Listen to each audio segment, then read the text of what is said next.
बिस्मिल्लाहिर्रहमानिर्रहीम। प्यारे भाई और बहनों, अस्सलाम वालेकुम वरहमतुल्लाहि वबरकातुहू। मैं हूं आपका मेज़बान हकीम शहबाज हुसैन अवान और आप इस वक्त देख रहे हैं Hakim Shahbaz herbal TV on YouTube.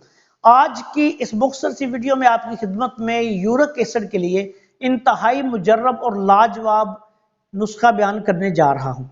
ये नुस्खा हमने नया तजर्बा किया है और ये तजर्बे में बेहद कामयाब हुआ, तो इस वजह से मैंने सोचा कि आपकी खिदमत में भी इसको पेश कर दें। नुस्खा बयान करने से पहले आपसे गुजारिश है कि अगर आपने अभी तक हमारे चैनल को सब्सक्राइब नहीं किया तो चैनल को सब्सक्राइब कर लें और हमारी इन वीडियोस को अपने दूसरे दोस्तों के साथ शेयर भी कर दिया करें ताकि वो भी इनसे फ़ायदा उठाएं। अब आते हैं नुस्खा की तरफ। इस नुस्खा में सबसे पहले आपने बरगे सना मक्की आला किस्म की अच्छी लेके उसके पत्ते जो हैं वो सिर्फ लेने हैं। सना मक्की में से डंडियां, फूल और फलियां निकाल देनी है। अगर ये आप ना निकालेंगे, वैसे सना मक्की डाल देंगे तो फिर ये जो भी मरीज इसको इस्तेमाल करेगा उसके पेट में मरोड़ डालेगी। तो इसलिए सबसे पहले आपने एक पाव आप सना मक्की ले लें, उसको साफ करेंगे, वो तकरीबन आध पाव रह जाएगी। सिर्फ उसके पत्ते लेने हैं आध पाव आपने लेना है मीठा सोडा, आध पाव आपने लेनी है सूंठ या जिसको सुंड कहते हैं खुशक अदरक, आध पाव आपने लेनी है रेवन चीनी। रेवन चीनी जो है ये एक लकड़ी होती है, चाइना से एक दरख्त की जड़ें होती हैं वो आती है, स्याह रंग की जड़ें होती हैं, इसको रेवन चीनी या रेवन चीनी कहा जाता है। ये चारों अद्वियात लेके आप बारीक पीस लें और किसी डब्बा में बंद करके रख लें। इसमें से 1 से 2 ग्राम यानी चम्मच का तीसरा हिस्सा से लेके आधी चम्मच तक, जो दरमियाना चम्मच होता है, आप दिन में 3 दफा खाना खाने के बाद पानी के साथ इसको इस्तेमाल करें।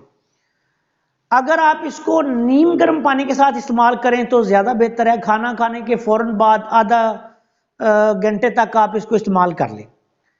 फौरी बाद भी ले सकते हैं, आधे घंटे तक भी आप ले सकते हैं। उसके बाद आपने ये करना है कि दिन में 3 दफा इसको इस्तेमाल करना है।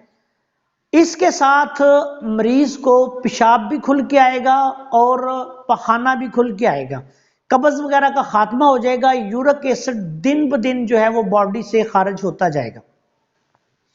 यूरिक एसिड जिन लोगों का बहुत ज्यादा बढ़ जाता है उनके लिए ये बहुत ही मुजर्रब नुस्खा है।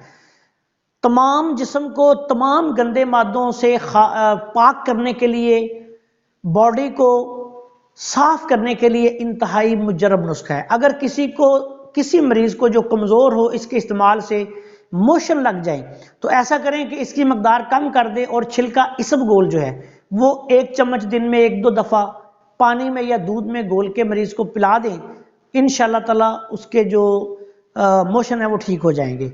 इस दवाई के इस्तेमाल के दौरान आपने आलू, गोभी, मटर, बैंगन, पालक, बड़ा गोश्त, साग, सब्ज पत्तों वाली जो सब्जियां हैं और बिलखुसूस दालों से परहेज करना है। बाकी जो ग़िज़ाएं आपको मुवाफ़िक़ आती हैं वो आप इस्तेमाल कर सकते हैं।